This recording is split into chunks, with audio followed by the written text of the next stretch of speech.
Paano tumugon si Marcos Sr. sa pandaigdigang krisis sa langis noong 1973 at 1979?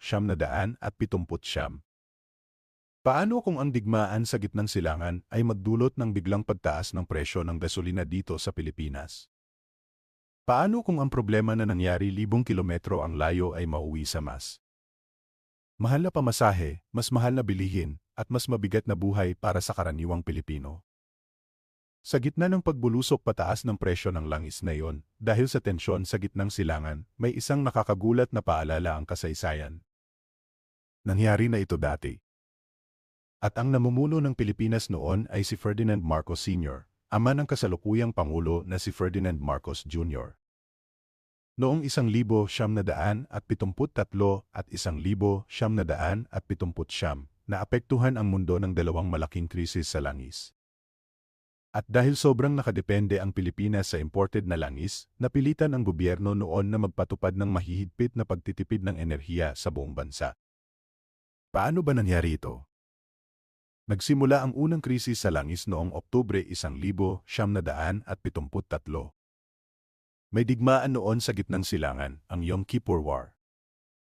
Nagsagupaan noon ang Israel laban sa Egypt at Syria. Nang tumulong ang Estados Unidos sa Israel, gumanti ang mga bansang Arab na kasapi ng OPEC o Organization of the Petroleum Exporting Countries. At ang gamit nilang sandata, langis. Nagpatupad sila ng embargo sa langis laban sa mga bansang sumusuporta sa Israel. Dahil doon, biglang tumaas ang presyo ng langis mula mga $3 kada barel hanggang $12.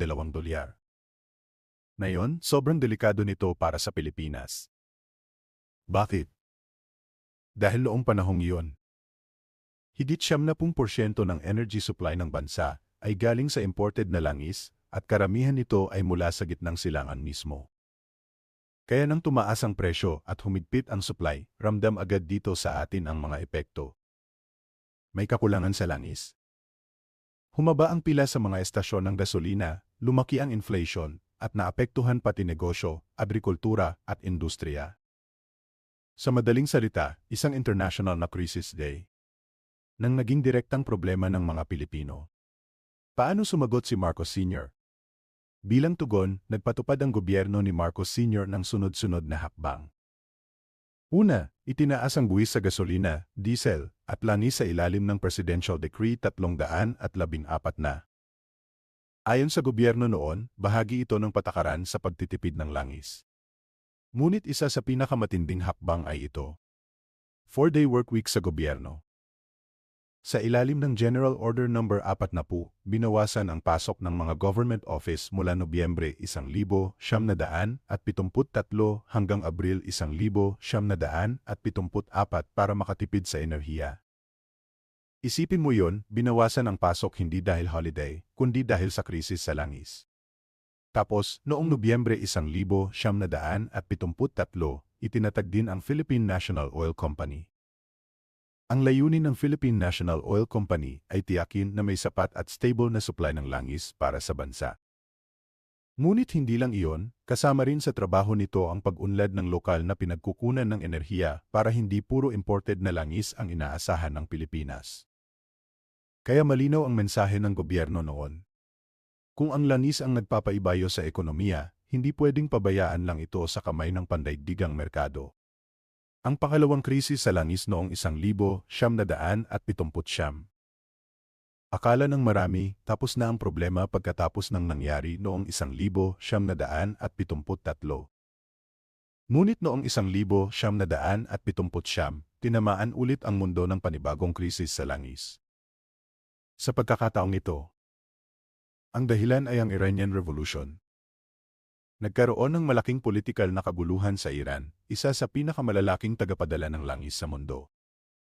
Kahit hindi naman sobrang laki ng nabawas sa pandaigdigang supply, nagpanik ang merkado. Nagkaroon ng takot, pag-imbak at espekulasyon. At dahil doon, muling sumirit ang presyo ng langis mula mga $13 kada barel hanggang halos $40. At syempre, damay ulit ang Pilipinas. Sa kanyang talumpati noon, ipinahayag mismo ni Marcos na ang mundo ay sobrang nakadepende sa langis at ang Pilipinas ay hindi maliban. Mas mahigpit na patakaran sa paggamit ng enerhiya. Dahil sa panibagong krisis, mas pinalawak pa ng gobyerno ang mga hakbang sa pag-impok ng enerhiya. Noong 1980, ipinasa ang Batas Pambansa bilang 73. At dito, naging mas sistematiko ang pagtitipid sa enerhiya. Halimbawa, nilimitahan ang pagpasok at paggawa ng mga malalaking sasakyang malakas sa gasolina. Nilagyan din ng mga paghihigpit ang paggamit ng neon lights at sobrang ilaw sa mga establishmento tulad ng hotel, mall at iba pang negosyo. Pati paggamit ng government vehicles. Pinagbawalan sa personal na lakad at kailangan may trip ticket ang opisyal na maglalakbay. Ngunit hindi lang iyon. Binigyan din ng kapangyarihan ang gobyerno na magpatupad ng alokasyon at pagrasyon ng langis. Ibig sabihin pwedeng kontrolin kung paano ipamamahagi ang langis kapag kulang ang supply. Pwede rin silang magtakda ng mga pamantayan sa energy efficiency ng mga sasakyan, makina at appliances. Pati air conditioning sa mga opisina at commercial building. Pwedeng iregulado. Hindi lang gasolina, pati buhay ng tao apektado.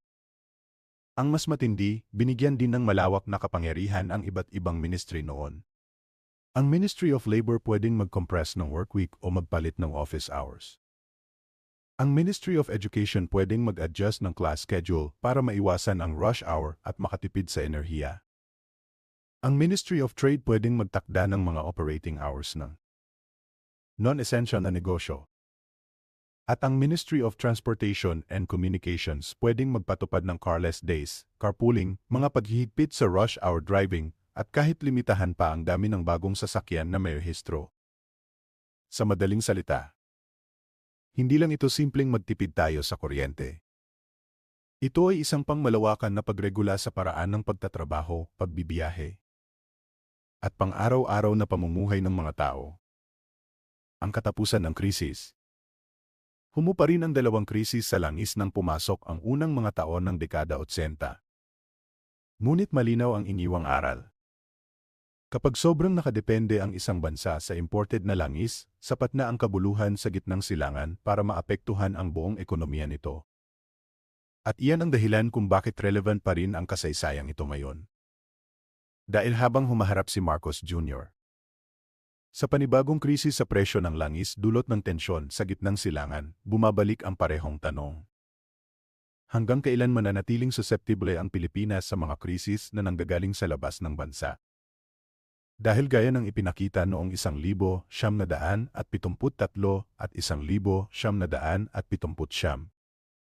ang krisis sa langis ay hindi lang tungkol sa gasolina.